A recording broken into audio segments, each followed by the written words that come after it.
The Plank, presented by Ram, continues on ABC Action News Now. All right, welcome back to The Plank. John Sable along with Tom Corrin, and we've got Greg Auman on the line from the Tampa Bay Times, who was over at One Buck this afternoon here listening in to Lovey's press conference as we were here on The Plank. Greg, what's your assessment of what Lovey said? Did he say anything here that we didn't know already? No, I mean, I think it's probably what we expected him to say. Lovey is going to be an optimistic, glass half full type guy. Talked about, I guess there's accountability here, but I mean, the most notable thing he said is that this team should be a playoff team next year. So he's setting a bar for their progress a year from now. And if they're not there, that's going to be, something he has to answer for. I think he felt like they got close to where they want to be in being 6-6, but obviously couldn't close it out the way they wanted to with 4 straight losses to end the season. Greg, I thought was really interesting what Lovey said beyond kind of what we thought he would say was the reaction to what Jameis Winston said after the game. We haven't gotten to that point yet here in the show he basically said that some of the coaches or some of the players don't want it as much as the coaches do.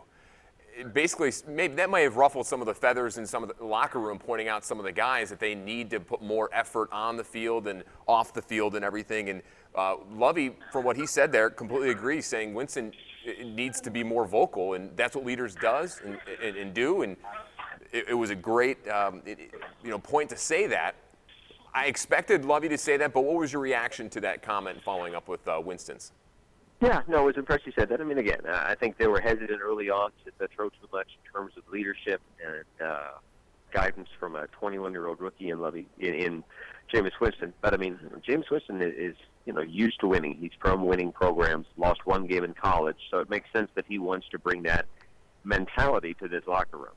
So, I mean, I think he's trying to get everybody on board with that. There are a lot of guys that he's playing with that aren't used to that have been through 2-14 and 4-12 and seasons like that. So it's going to take a change, but I think he's someone that wants to lead that in that direction. Yeah, one thing I'm glad to see that he feels that way, but what I was concerned about is that he actually made it public, because normally in situations like that, even as a leader of a football team, you don't stand in front of the media and start basically saying those type things. Now, you might say that in your year-end meeting, and you might want to point fingers, you might want to do whatever you need to do behind closed doors. But what kind of an effect do you think Jameis coming out like that might have as he steps into that leadership role next year? Yeah, I mean, I think obviously, he's not naming names, so he's kind of leaving people to wonder who he's speaking to or who he's talking about. And it's unfortunate that there's a lot of different people it could be. But no, I mean, we talked to Joe Hawley today, and I mean, Joe's been a leader on this offense as a first-year guy as well. And Joe said, when you have a big locker room, you're going to have different levels of emotion and intensity and investment from players. And all you can do is try and raise that level as a whole to a higher level. I think that's what Jameis is trying to do. Some of these guys might know they're not going to be back next year already. Maybe that's a part of it. But no, I mean, I think Jameis obviously is a big part of this team's future. So he's as invested in the emotion and the intensity of the locker room as anyone's going to be. Is Lovey going to be on a short lease next year, Greg, in your estimation, or do you think they'll give him the whole year? Oh, no. I mean, whether it's in season or at the end of the season, that's a more particular debate. I mean, I think this is a team that has shown that, the Glazers, have demands of their coaches. Obviously, Greg Schiano didn't finish his contract out. I think a big part of why Lovey's back is just the financial commitment they made, too. I mean, I think you sign on with a coach. These days NFL coaches pretty much get their whole contracts guaranteed. I mean, if Lovey had walked away, if they had fired Lovey this year, that's $15 million they're paying him. That's in addition to still paying Schiano. So next year you're paying 3 different guys to be your head coach. Next year they'll be 3 years in with Lovey. You certainly have a sense that he's able to put his imprint on this program in terms of his players, his scheme. You can't really talk about not having enough time after 3 years, at least in today's NFL. So no, I definitely think there will be an urgency and a mandate for big improvement from him next year. Big improvement indeed. We'll see what's going to happen. It's going to be an interesting offseason, Greg, especially with some guys that are on the fence of staying or going. Oh, yeah, lots of big salaries. I mean, and honestly, the Bucs have about $45 million in cap room already. So there's not an urgency from the sense of clearing out salary cap room, but it's just not wanting to spend money wastefully. So, I mean, You have guys that have some big contracts that could be shed. Alteron Werner's about $6.7 million. If he's not a starting quarterback, that's probably not good value for him. They have to decide what Vincent Jackson's future is, if he's coming back with a pay cut or if he's coming back as he is. Logan Mankins is talking about retirement. A lot of the biggest salaries on this team are guys that are not necessarily locks to be back in the same role next year. Greg, just quickly here, off the top of your head, as you would look at priorities for this team as far as the draft and the offseason is concerned, what are those priorities? Yeah, I mean, the two most glaring positions, they've only drafted one defensive player in the last 2 years, so they're going to put defense at the top of this draft. The two positions that are most glaring are defensive end and cornerback. They need to have a pass rusher that can get to the quarterback, that can be a disruptive presence. Haven't had a 10-sack player since 2005, didn't do it again this year. That's a position they have to address in the first round or first two rounds, I guess. Cornerback, obviously, they changed so many different guys through at cornerback. They haven't found an answer there. So I think they'll put a high pick into finding a quarterback, somebody they can build their secondary around. We don't know who that is or whether it'll be the 9 pick or the second round or what they'll do, but those are the two positions that are the most glaring needs for them going into the draft. Yeah, I agree with you, but you know what drives me crazy is here we go. How can a guy like Alteron Werner degress from when he was with the Titans and not be able to play corner for this football team? Is Lovey trying to put a guy, I'm calling a square, a round player in a square hole? Does he need to adapt his defense and start maybe getting a defense that plays to these guys' strengths? Yeah, I mean, it's a defense. I mean, Lovey has a different defense than what Alteron had in Tennessee. Yeah. Alteron had great success with interceptions. Was a Pro Bowl player in 2013. It looked like a good signing when they brought him in here. It wasn't an exorbitant amount of money for a cornerback. Last year I still felt like he was a leader.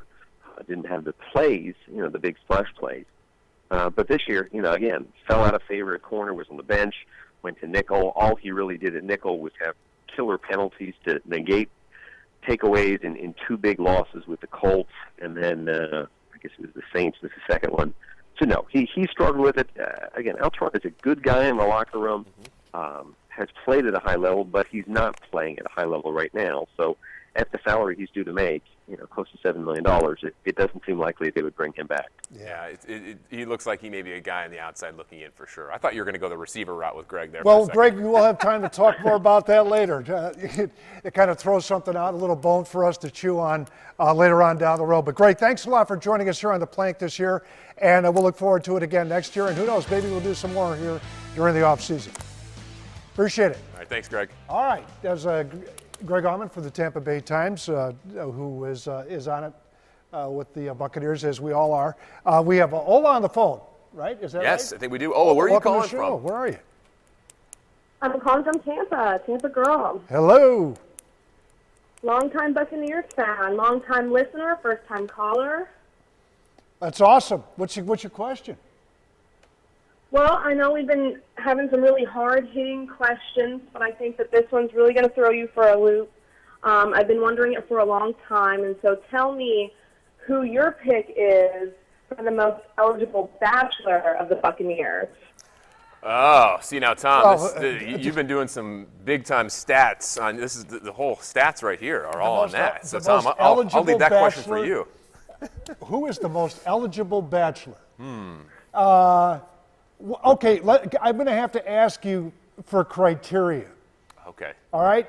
How much does the money that they make a difference? It's right there. That's all the eligible bachelors right there. Huh? Let's face it, Winston is the guy who's making the most money, but I got another guy. But is he ineligible? Yeah. I got a guy in mind, but you tell me what your criteria would be, and I'll see if I can zero it in. I mean, they're Tampa Bay Buccaneers. Isn't that not criteria enough? Okay.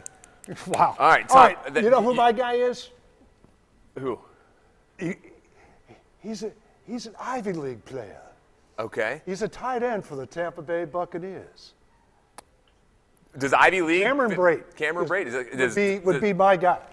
Okay, because I think he's intelligent. I think that this guy, he obviously is. He has a future after football.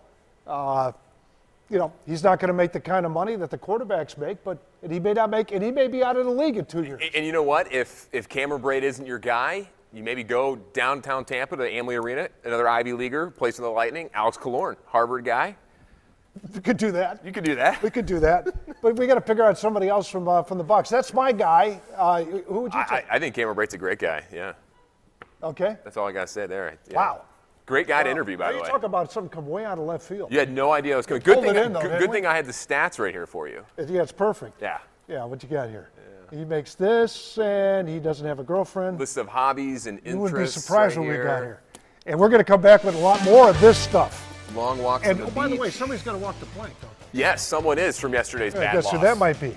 All right, we'll be back.